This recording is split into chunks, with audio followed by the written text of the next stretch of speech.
Ay God is the answer.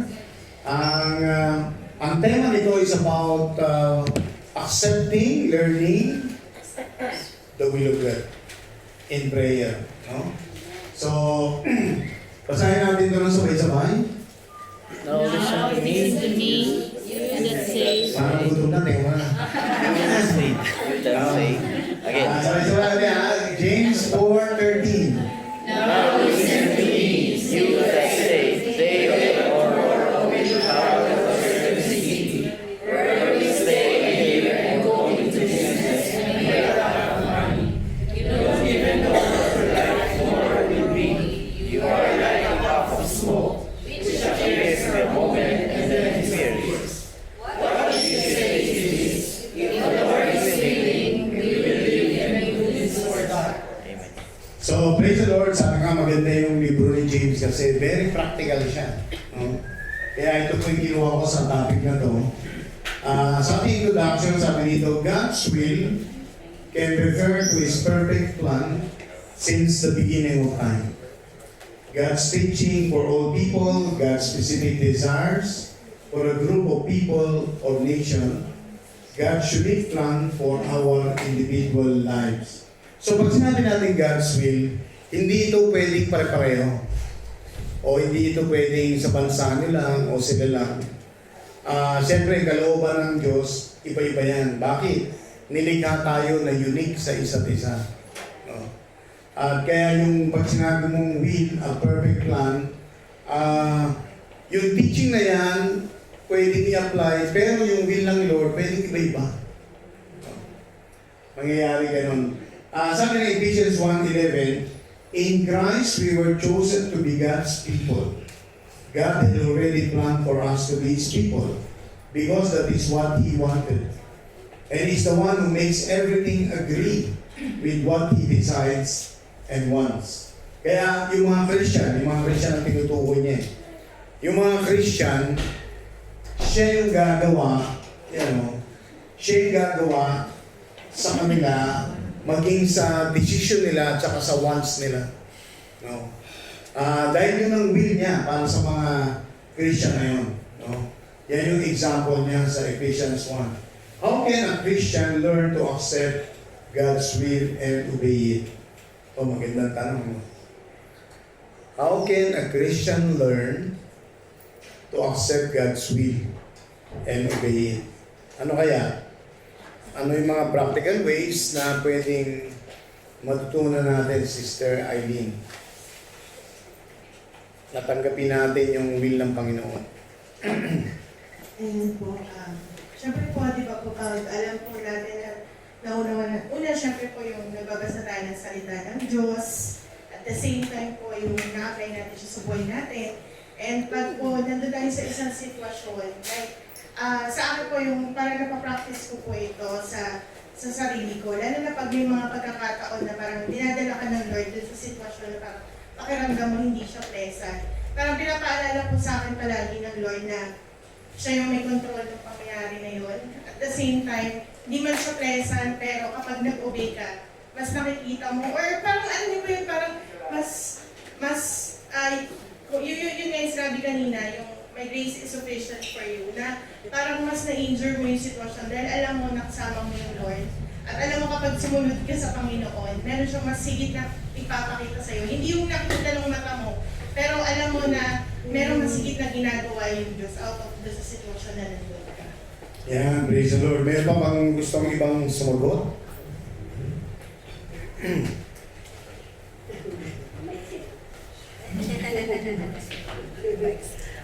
Praise the Lord. Sabi nga how can a Christian learn to accept God's will?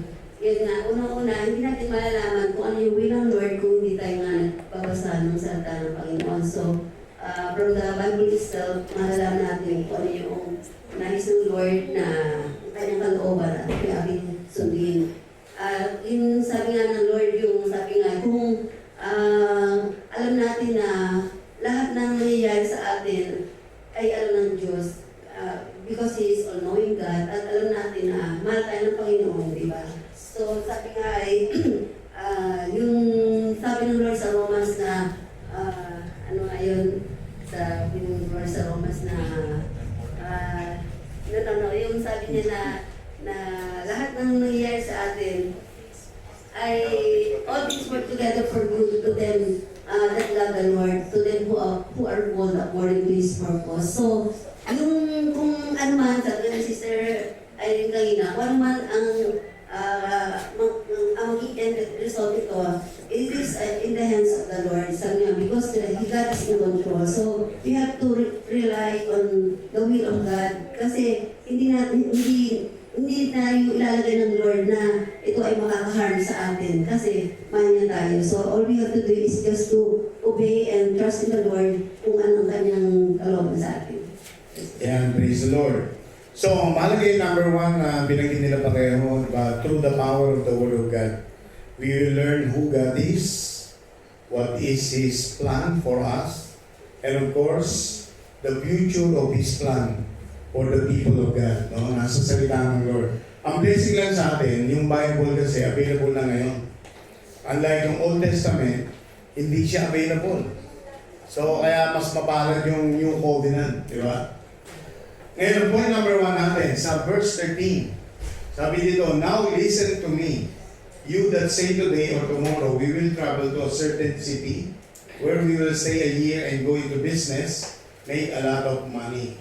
So pray that we can accept God's will for us. So, may mga kahit na Christian, sa totoo lang, hindi nila matanggap yung will ng Panginoon. Halimbawa, napunta ka sa trabaho na yun. Para sa'yo, parang nagdudusa ka dahil sa trabaho na yun. Pero pag inisip mo pa rin, katulad ng Romans 8:28, yung binanggit ni Stenobi, sabi nga nun, that in all things, God is working together for good. So, ibig sabihin, pinayagan ka pa rin talaga ng Panginoon na dalhin ka doon. Pinayagan ka. At kapag pinayagan ka ng Lord, may plano siya doon. At may purpose siya. Imposibleng wala. Imposible. Kaya, para makita natin yung will ng Lord na yan, dapat sumunod ka lang. Bayaan mo siyang gumalaw.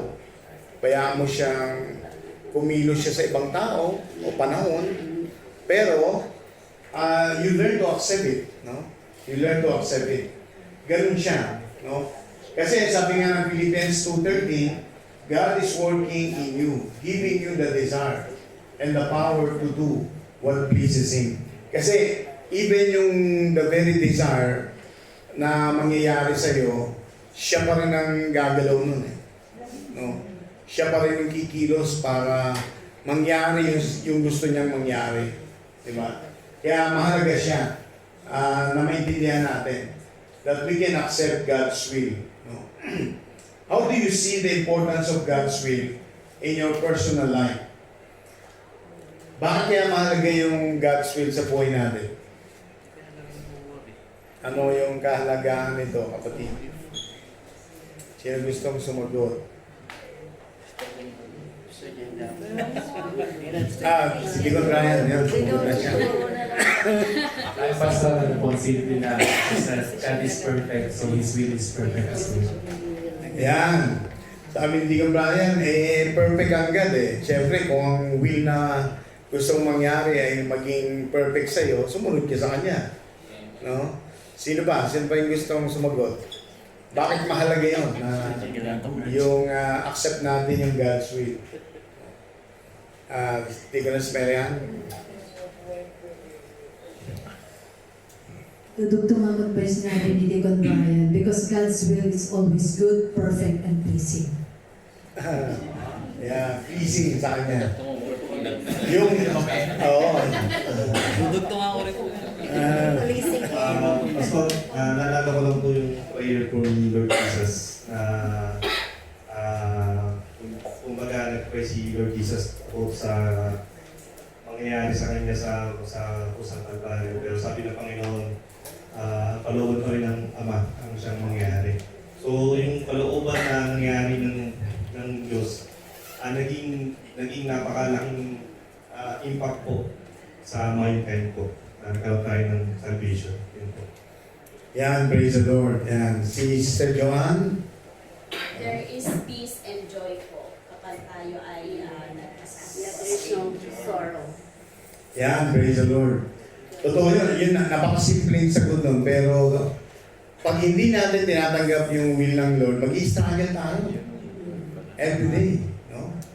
Nilalabanan natin kasi. So, we will have so much struggle, no? Kapag lumalaban tayo sa will ng Panginoon. Sa verse 14, you don't even know what your life tomorrow will be.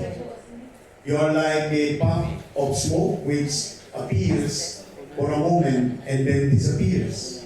Kaya point number 2 dito, pray that our lives today is in God's hands. Kasi pag hindi mo kinonsider na ang buhay mo ngayon ay wala sa kamay ng Diyos, saan siya papunta? At sino yung may kapangyarihan sa Kanya? Di ba?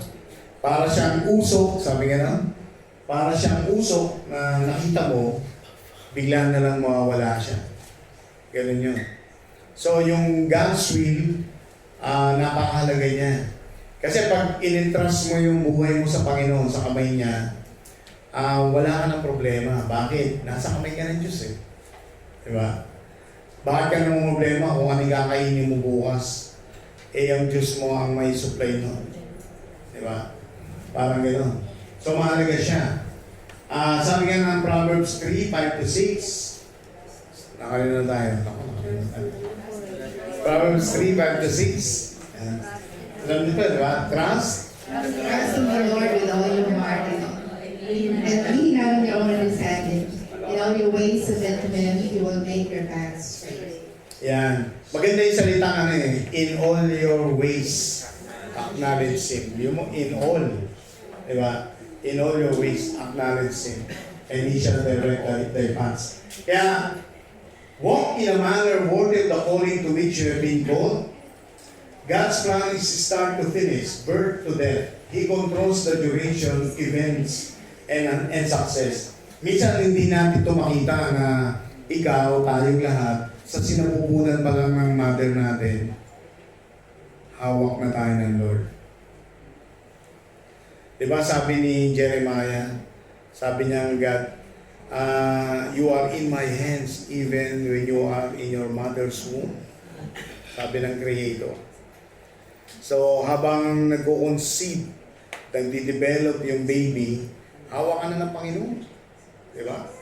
Hawak ka na ng Panginoon. Kaya nasa kamay tayo ng Panginoon, di ba?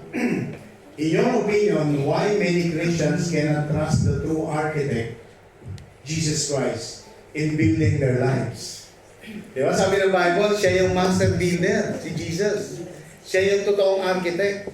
Pero bakit maraming Kristiyano ayaw ipagawa yung buhay nila kay Jesus Christ? Di ba?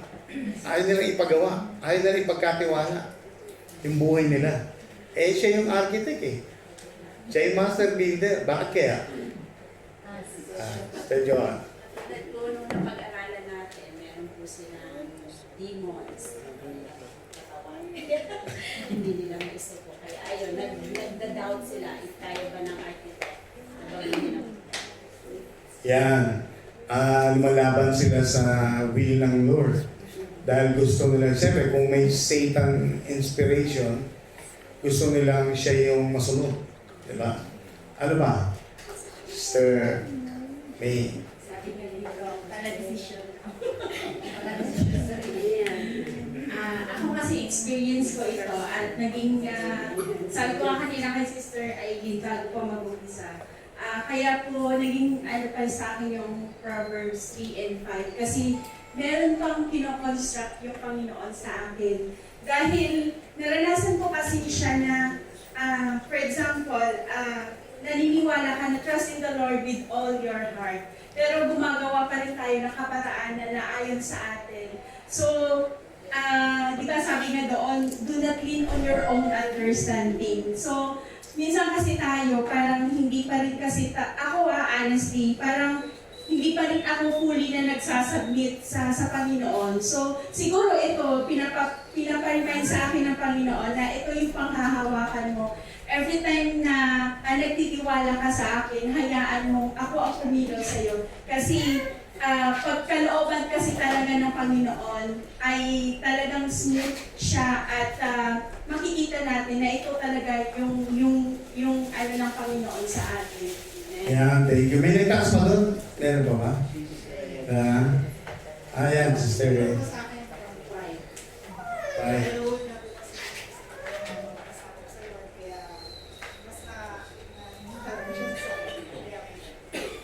Yan, oo, tama, no? Minsan kasi iniisip natin mas marunong pa tayo, mas magaling pa tayo. Sino ba? Si Sister Des.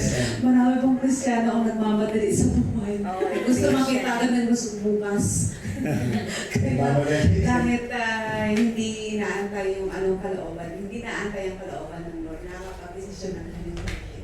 Dahil sa kanyang pagmamadali. Yan, praise the Lord. Pangatlong punto, yan. Verse 15 natin. What you should say is this. If the Lord is willing, we will lead and do this or that. So point number 3 natin sa topic na to, God is the answer. Pray that we can let God full control of our lives. Kasi sa totoo lang, lahat naman tayo dumaan sa ganyan eh. May mga part o area sa buhay natin, hindi natin sinusurrender sa Lord. Tayo pa rin ang nasusunod. Hindi tayo talaga total surrender or full control ang nangyayari sa Christian. God created us for a certain purpose. We need to entrust our lives in God's hands. So, kung titignan natin yung Jeremiah 29:11, di ba? Anong sabi diyan?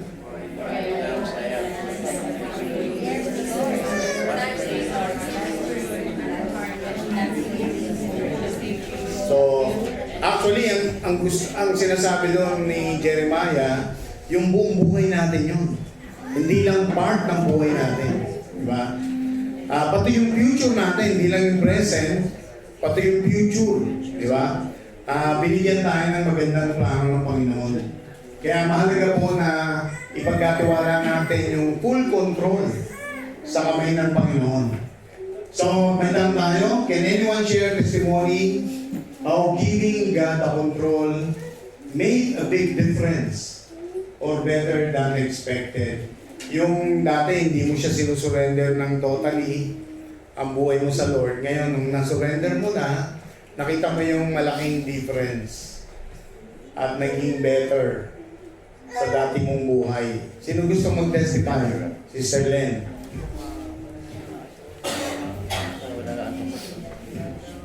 Hello po. Para sa amin po kasi sa finances ko na. Before po, hindi ko talaga siya sinusuko sa Lord.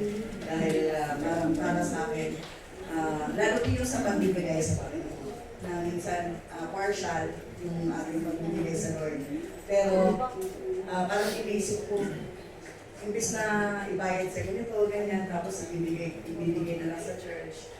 Tinatch ang heart ko ng Panginoon na isuko sa Kanya at hayaan siya na mag-control ng aming mga finances.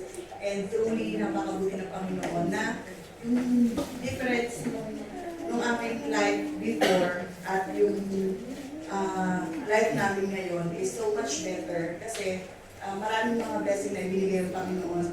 Unang-una yung katulad ko nung binanggit ko kanina na patuloy yung pagbibigay ng increase ng Panginoon sa aming mga salaries and through sa tithes and offering na aming ipinagkakaloob sa Panginoon ay yung mga opportunities po na kami nakakapag-save at nakakapag-ipon, nakakabili po kami ng mga Electric fan.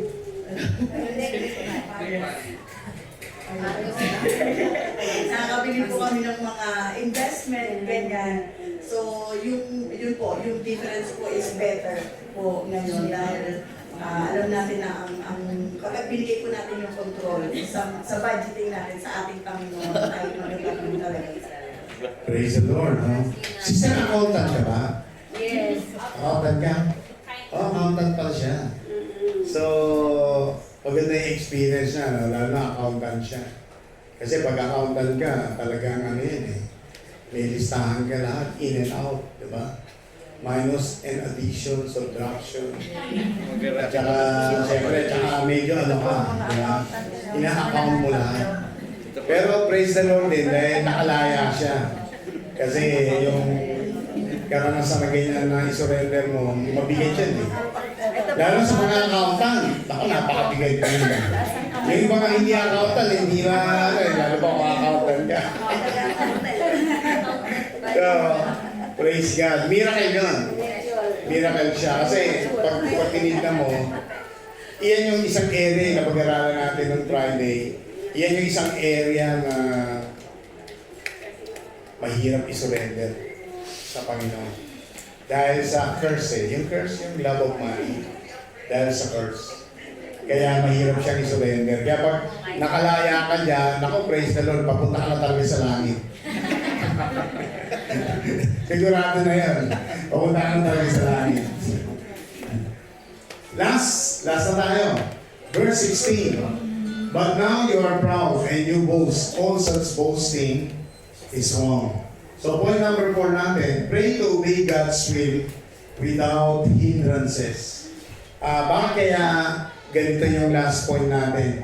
Sumunod tayo sa kalooban ng Diyos na walang humahadlang o walang paghadlang. Kasi ang humahadlang, minsan tayo pa rin. Namimili tayo, God's will or my will. Diba? Parang gano'n eh. Namimili pa rin tayo. Kaya, humble to God in submission to His will. Let's refocus on God, not on this world. Kasi pag yung mga mata natin, sa totoo lang, sabi ng Corinthians, pag yung mata natin nakapokus sa mga bagay na nakikita mo sa mundo, you will be deceived. You will be deceived.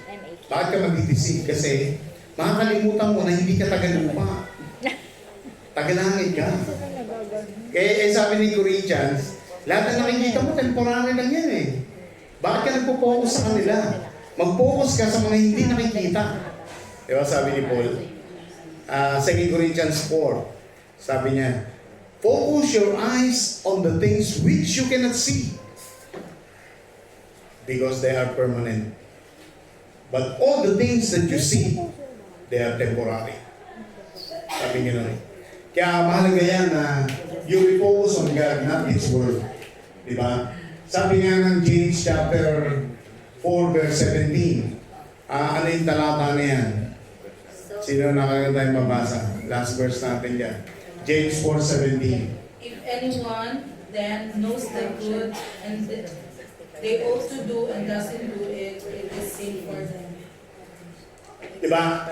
Maganda to eh. Ewan ko natatandaan niyo. Sabi nga ng, kung sino man na nakakaalam na gumawa ng tama o mabuti, pero hindi niya to ginawa, siya ay nagkakasala. Kaya po ang sabi ni James chapter 4 verse 17. Kaya dahil pinag-uusapan natin dito will, kung alam natin na dapat tayo sumunod sa God's will, pero hindi tayo sumusunod sa will ng Panginoon, ano tayo? Nagkakasala tayo. Nagkakasala tayo. Diba? So, mahalaga po na sumunod tayo sa God's will. Last question, name some of the hindrances why Christians cannot fully obey God's will in their lives. Ano yung mga humahadlang na may mga Kristiyano hindi sila makasunod sa will ng Panginoon? Masaya po nilang ginagawa. Pleasure, yan parang sinabi ng mga pleasure. Ano ba? Pleasures in life? Pasyong masyado silang nasaktan. Kaya hindi matatawa.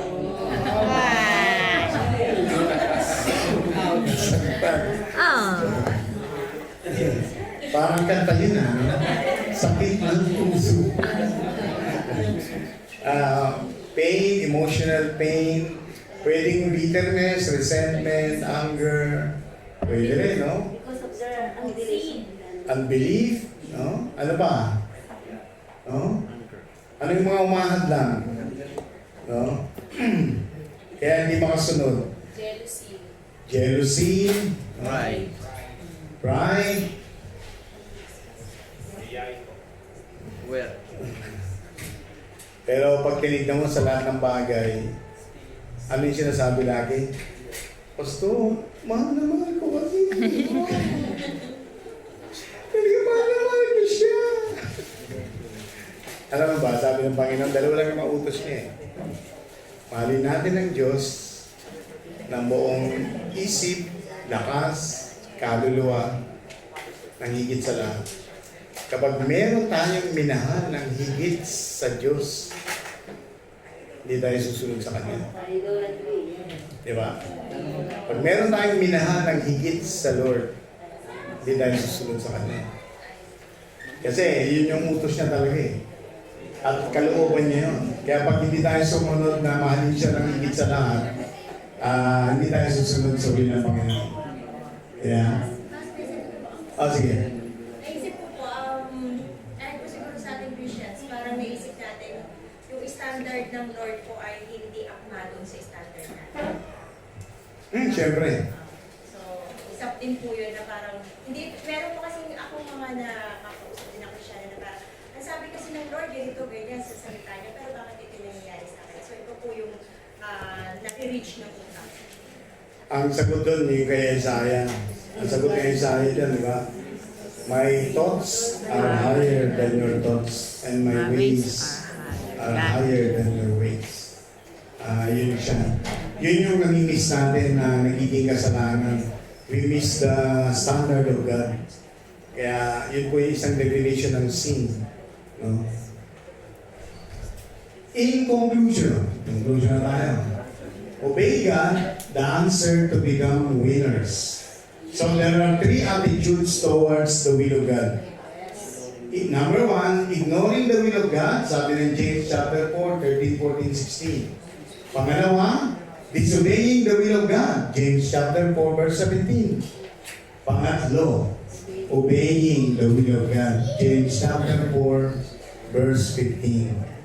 Therefore, ito po yung advice sa atin, humble before God, focus on eternal values, seek and follow God's will, walk with God, and live for His glory. Amen? Palapakan po natin ang Panginoon. So, sabay-sabay natin panalangin. I pray that God will truly teach, enlighten us, and allow us to accept His will in every area of our lives.